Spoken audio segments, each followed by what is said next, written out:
Leila, could these new rules break political gridlock that's, well, ages old? Well, the short answer, Francois, is no. What happened was that there was a new law that was passed last year. The major political parties got together and hammered out this law. They added amendments with very little public consultation or debate. They redrew the electoral districts, and they came up with a proportional representation system for the first time that should actually grant more representation, but is in fact extremely complex.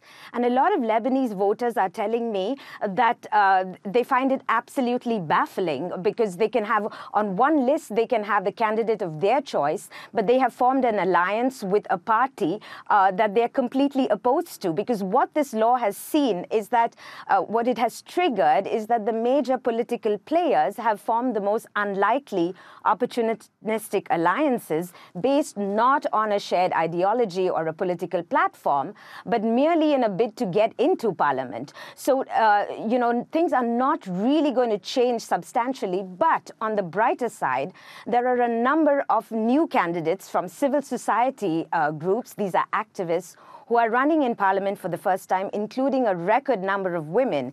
86 women candidates are standing in this election.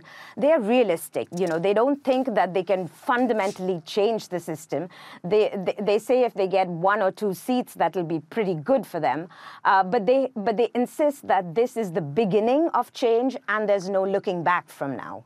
Yeah, because last year we watched carefully when there was, remember, the Beirut Stinks protest movement. It started with complaints about garbage collection. There was talk of breaking out of the confessional and sectarian mindset. Is that exclusively something for the middle classes in the capital? Well, this confessional system is really the million-dollar question, and quite a bit like the U.S. system, where the whole problem with electoral college voting is extremely hard to address and is very difficult to change. That's the same case with Lebanon. So there has been no change on that. The power, as you say, is divided between the 18 religious groups as well as some more minorities, and that Lebanon just cannot seem to get out of. You know, the You Stink campaign has seen all these new candidates, but what they're really addressing are very domestic issues of electricity, garbage collection, as you mentioned, the high housing the prices.